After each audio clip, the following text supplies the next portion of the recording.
Hi, I'm Jonathan Jay. On this video, I'm interviewing Nathan Winch to find out what happens after you buy a business. He's bought millions of pounds worth of businesses in the last few years. Let's find out his insider tips, tricks, and secrets.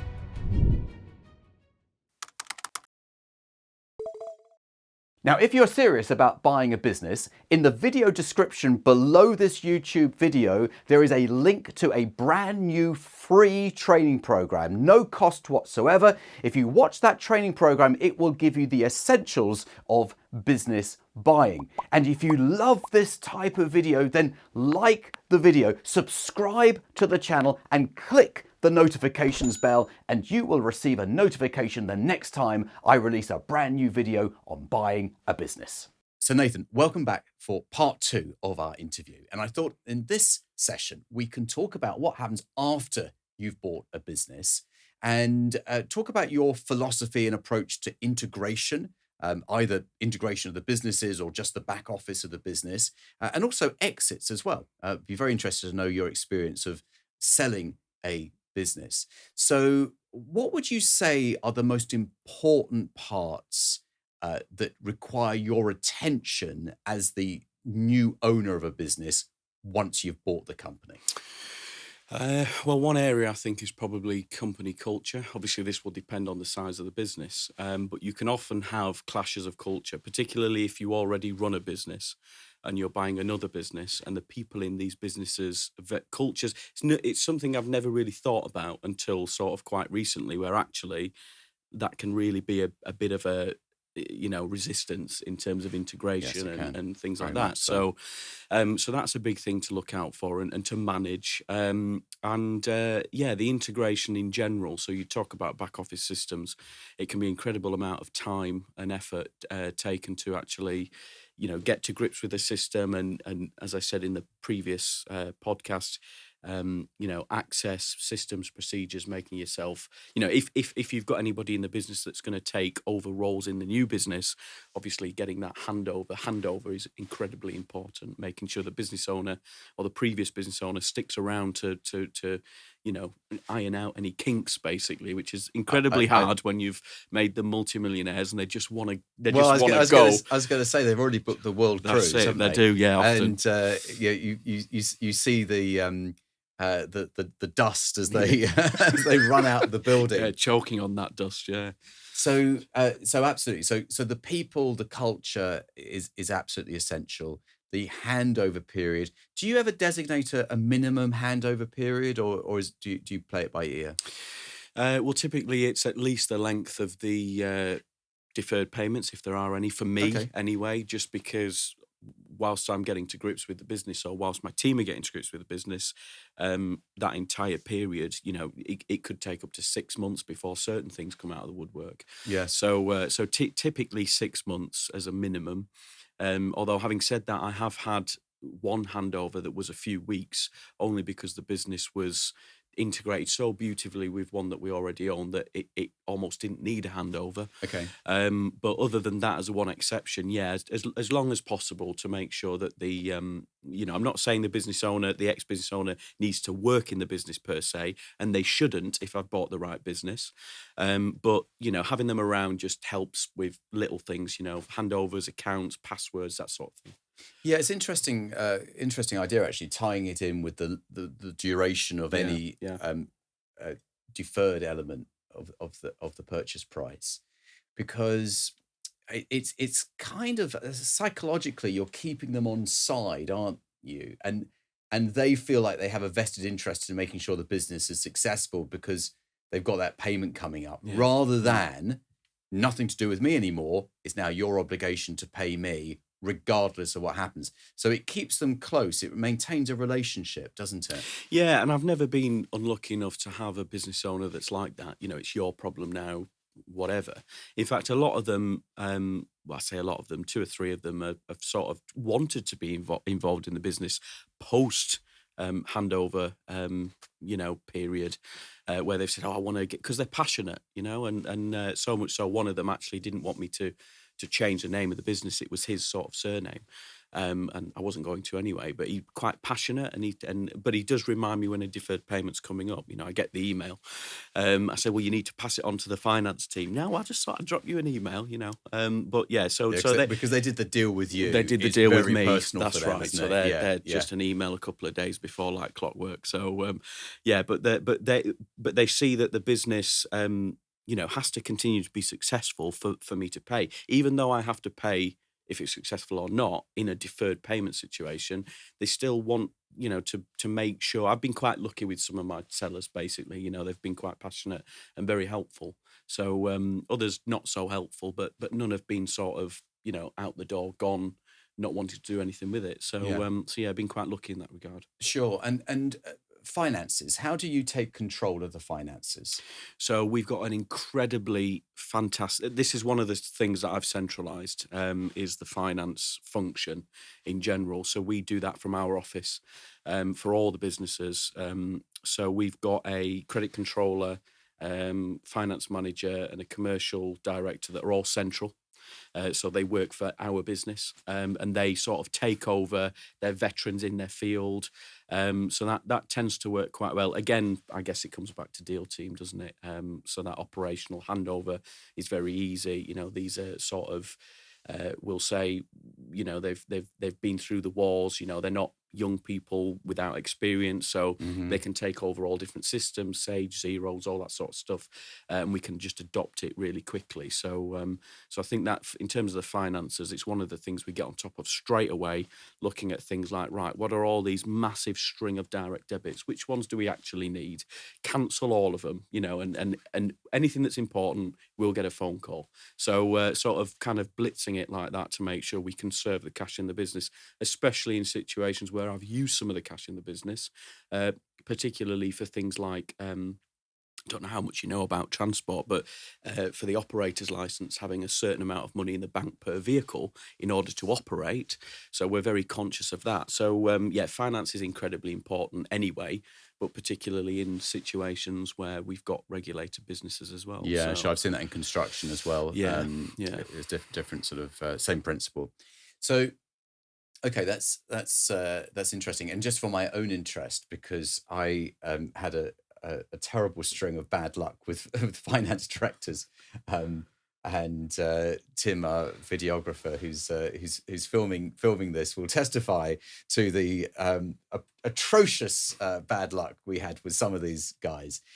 How long did it take you to find that great person? Ages. I'm so glad that you said that. If you'd said it was the first person that you hired, I would have been gutted. No, it's we must have been through 3 or 4 senior finance people, and it's been a nightmare. Yeah, absolutely. Especially when you and some of it is me as, I guess, the entrepreneur that's quite protective, that's always acted in that finance manager capacity in the past when the team was smaller, being quite overprotective. Finding that right person has been incredibly hard, Jonathan. So I share completely the pain and sympathise at the pain of finding a good finance director. I'm sure I had a couple who had breakdowns. Oh, we've had all sorts. Trust me, you wouldn't believe some of the stories if I told you. So yeah, no, it was quite hard. So integrating the finance obviously is very important, taking control of the cash and making sure that there's no leakages of money going out of the business, getting a decent handover period, making sure that there isn't a culture clash, and managing the people. Are you a people person? Is that something that you do? Some people say I am, and some people say I'm not. So I wouldn't like to comment on it myself. I guess it depends. I don't know. But I like to think I am. I like to meet the people. Where possible and practical, because I like to see who are the guys actually earning the money in the business. So I like to really get to the nitty gritty of it all. Very detail oriented. So which can be a pain for a lot of people, but okay. I am, okay. So I think that's beneficial in this type of situation. I like to get to know people. So, but yeah, we have come up against culture clashes and things like that, and people working in different ways. And as businesses get bigger, these are the sorts of things you need to think about. Words you've only really read, like stakeholder engagement, all of a sudden become really important. And it's managing that and having a good team. I think a lot of what I do comes back to the fact that I've got a good team that are far more experienced than I am in a lot of different sectors, especially the weakness areas for me. So like legal, for example, I'm pretty good being detail oriented, but I go through too much and I'm just, I'm knackered. If you're curious about buying a business, if you are wondering whether it's something that you could do, then I've put together a brand new training that's going to be absolutely perfect for you. There is a link in the video description below. Click the link, watch the training, and find out whether buying a business is something that you could do. And if you like this type of video, remember to like the video, subscribe to the channel, and tap the notifications bell, and you will receive a notification every time I release a new video on buying a business. So it's interesting you should say that. So you compensate for the areas that you know you're not so good at with people who excel in those areas, and surely that is the basis of a great team, isn't it? Yeah, of course. Yeah, it's the deal team. It's my central team. So, commercial, operational. Again, commercial and operational can clash quite a lot. Commercial want to do new things to make money. Operational, like, we can't interfere with what we're doing. So there's all these little things that are going off that you've got to manage. So operational, commercial, finance. We got probably a team of 10 now that are central, and obviously, that's paid for with management fees from the different businesses, because obviously my business doesn't make money. All it does is buy and sell businesses. So we have to, kind of our bread and butter is management fees, things like that. So we're up to a team of 10 now centrally, which I think is quite a lot in terms of given that's all we do.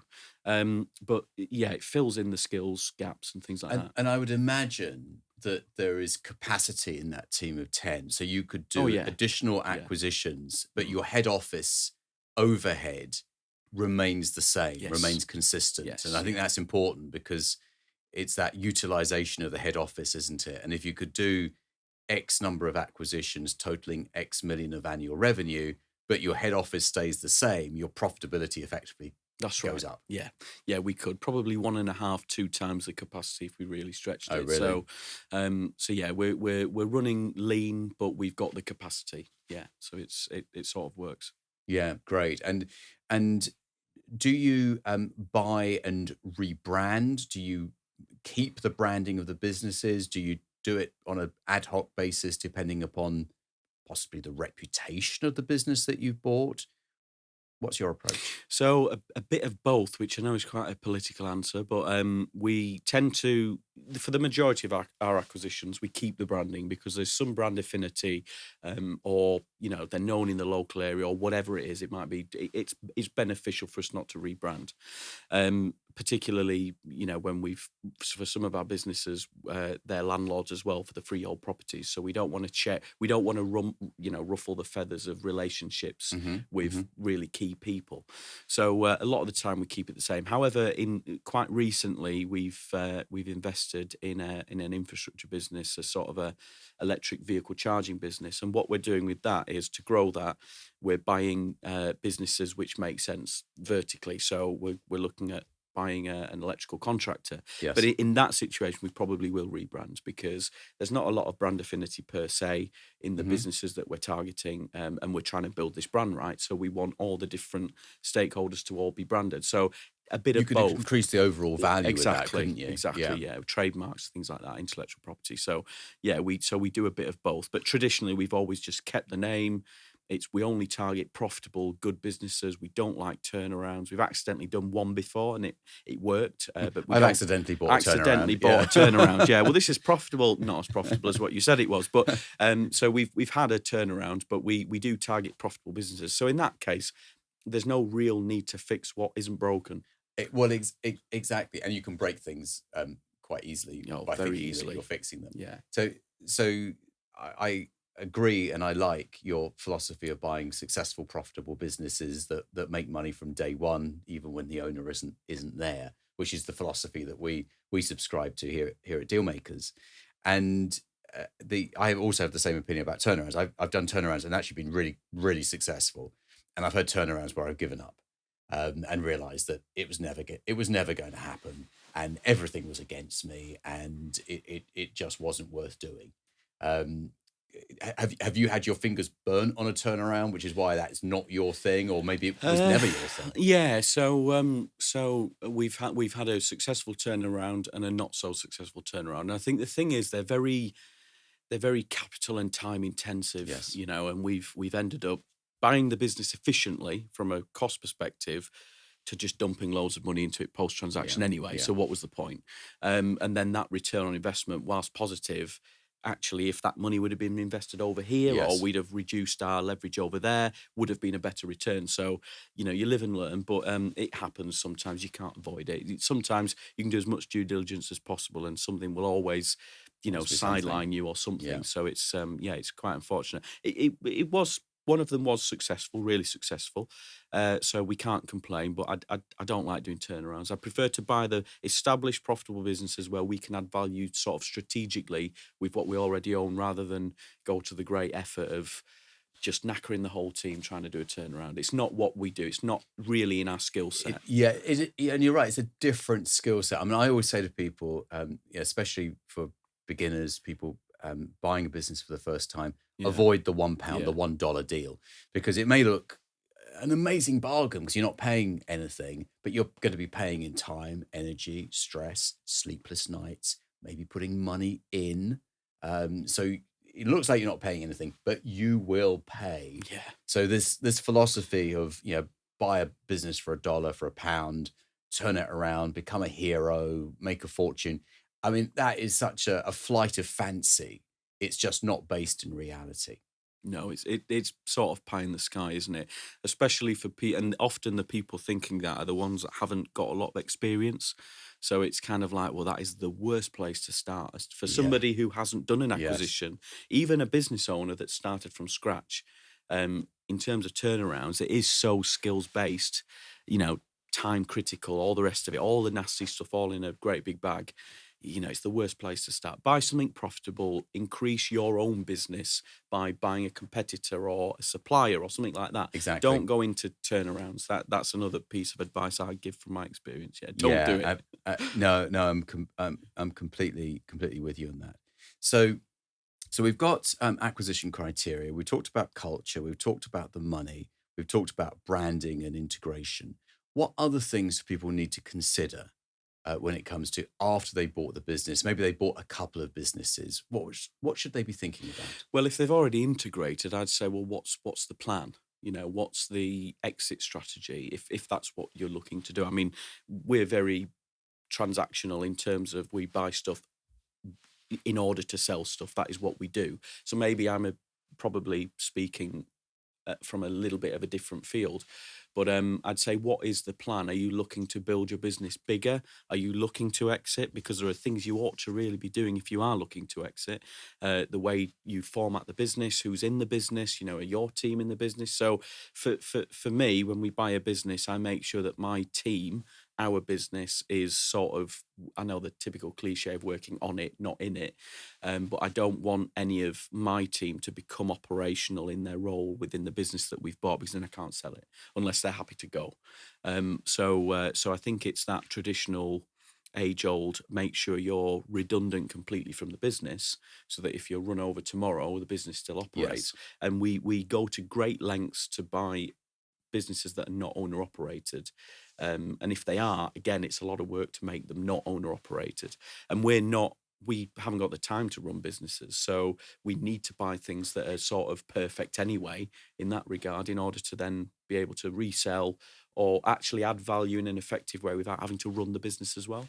So I think that's another important thing, just sort of skipping around there. And this also comes back to the larger deals. Yeah. Because the smaller deals are owner operated because they can't afford to have other people running it. There isn't enough spare cash to employ those people. So the owner has to do 3 jobs themselves in order to make ends meet. So when you go for that larger business, it comes with a management team, because a single individual is unlikely to be owner operating, managing a multi-million-pound business. That's right. There's always exceptions, but not likely to be that person. Yeah, so that's what we target. And that's another reason for doing the bigger deals. It's not just the lending criteria and the return on investment for us. It's is it saleable? Does it have an incumbent management team? Does it have a management team that are not going to leave? So going back to this due diligence again, kind of getting a bit technical, but making sure that the people that are incumbent in the business don't have some sort of connection to the previous owner, whether it be family, friends, because they'll go. In every Absolutely. single time that I've done a 100%. deal, they leave. Some of them might stay a little bit longer. Despite those reassurances, oh no, they're happy here. they're fine. They're never going anywhere. They will walk out. Yeah, no, they do eventually, and we've had it. But just really, it should make sense, shouldn't it? If you want to sell this business, another buyer will want to buy it, typically as an investment, so they don't want to be working in the business. So surely that should be the aim anyway. Whether you're looking to exit or not, you should build to exit, because it's good for you as well, isn't it? Ultimately, you want to earn the money and not have to do the work, because if you do the work, you can't invest more. It's resource allocation, isn't it? Sorry for interrupting your video, but I wanted to introduce you to a great lawyer in the UK who can get your deals done for you. He's worked for 50 of my mastermind clients in the last few months alone. His name is John Andrews, and I've got his details right here in my little black book of contacts. You can phone him on 0345 241 2494, or you can email him on johnandrews.deallawyer@jmw.co.uk. If you want someone who can get a deal done, he is your guy. So let's get back to the video. Exactly. So let's talk about exiting and selling. You've sold businesses. Yes. And tell us some top tips, if you like, the things that you've learned from that experience that would help others. So again, make sure you haven't got any operational role. Make sure anybody on your team, if you do have another business, don't have operational role. Good books, tidy it up. Make sure there's not a lot of debt there. I guess I'd say, provided you've been building towards exit, it should be pretty easy. But make yourself attractive. What makes you different? Are you profitable? Keep an eye on your management accounts. So all the way through, you should have monthly management accounts from day one, or day one of acquisition, or day one of building, or whatever. And you should keep an eye on the numbers, because obviously that's what any buyer is going to scrutinize. So, think about what you'd want to buy. You need to build towards that, don't you? Naturally. This is speaking to anyone, whether you've acquired or started a business. Work towards what you'd want to buy, and make contact with competitors, suppliers. I know it seems a bit counterintuitive, but oftentimes I know people who have approached competitors, or competitors have approached them, and actually that's been the exit when it wasn't planned to be the exit. So just keep the business profitable, and management in situ, and the rest should take care of itself. You're right to think of it. Would you want to buy a business that relied upon one talented individual, where 50% of the contract value of the company was with one company, and that was on a rolling 30 days that could be cancelled at any time? Are those the sorts of things that you would want to buy? No, they wouldn't be. So make sure your business isn't one of those. Yeah, that's an important point, actually, is what they call the client quantum. So if you've got a high percentage of your turnover, reliant on one client, that's then a risk. So especially if for example, I know a lot of people like to use invoice finance to raise capital or to acquire businesses. Well, they're not going to like large customer concentrations either. Mm-hmm. So the ability to purchase is going to be hindered. So it's just those little elements, and actually another thing as well is make the business as financeable as possible to a buyer, because you'll open up your range of buyers as well. And I know that's a bit harder if you've bought the business and financed it, but just it should be quite. I mean, there is an an approach which is quite an interesting one that I used on one occasion, where you actually get an agreement in principle for finance for the business that you can then present to that potential buyer and say, look, we've actually got the finance agreed in principle. All you have to do is sign here, and you'll get the finance to buy the business. So you present it to them as a fait accompli. I mean, you can't always do it, but if you can do it, it's a nice way of greasing the wheels, isn't it? Yeah, I quite like that, actually. I'd not thought of that. That's quite interesting. Yeah, arrange the finance yourself, or for us, a lot of what we do as well is we'll we'll provide the vendor finance as well. So when there's been a couple of sales I've done where I've sort of deferred half of the purchase price just to make it, attractive Appealing. to a Or buyer, easier to buy. or at least not because there aren't the buyers, but so it's easier to buy. Yeah, and I'll say, look, we know how this works. We're a buyer's dream because we're buyers. So Yes. actually, we know what you're going to want to do, and we've laid it all out for you. I mean, we've not gone so far as to get the financing principle, but now you've mentioned it, You could do that as well Yeah, and then so make up the difference with a deferred element, and you know exactly what security you want, and you know exactly what terms you want. So basically, you make it easy for them, don't you? Yeah, that's right. Yeah, that's a good tip to end this interview on. What would you like to share with our listeners that would help them on their acquisition journey? And any advice, any experience that you feel would be of benefit to our listeners and viewers?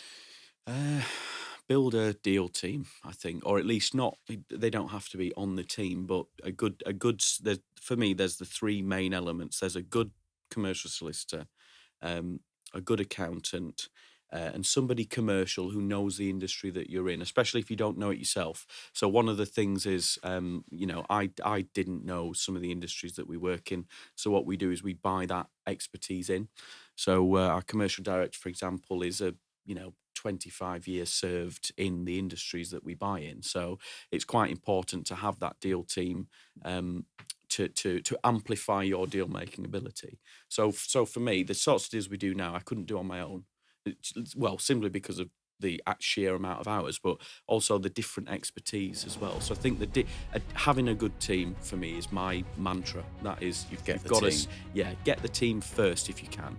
I know that, again, that's sort of chicken and egg, but if you run a business already, you should have some elements there, yes, that you can draw upon. But get a good commercial solicitor, a good accountant, and a good commercial director, I think, is the three key elements. Obviously, there's more than that, but those are the three important elements for me. Great advice. Nathan Winch, thank you very much for your time. Very interesting, very informative, and we will see you again. Thank you very much, Thank Jonathan. you.